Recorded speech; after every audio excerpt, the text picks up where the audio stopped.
Good morning, everyone, and welcome to our 5th Generative AI event, which is all around agents and reasoning in the world of finance.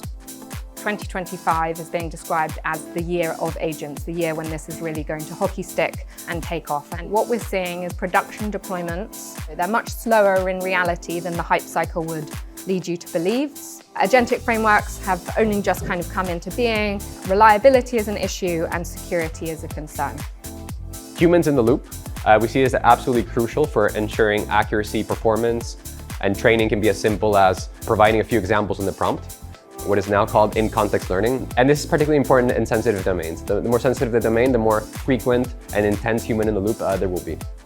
We're still very early in the agentic era.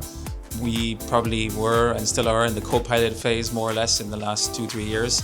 The reason being that for most tasks that we'd like to see be automated end-to-end, there's still quite a few building blocks that need to be laid for agents to be autonomous and do the work to the level of capability of a mid-level and senior-level person.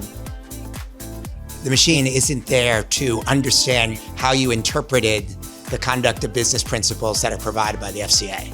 Not yet, at least. So until the machine understands that context, it can't make the right decisions.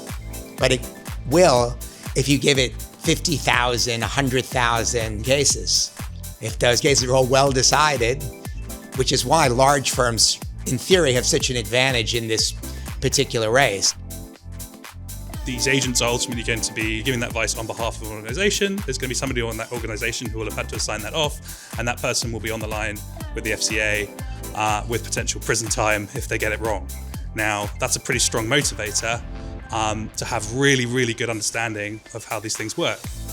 One product that we've built that is aims to answer a lot of these points is called Model Armor. What it does basically is if you build an agentic application or an agent, it looks at what the user is inputting and what the model is outputting and provides guardrails that you can customize to make the application safer. It's not enough to just write a nice prompt and ask the LLM not to do anything bad. I think you have to go a step further and introduce some hard logic and rules around it.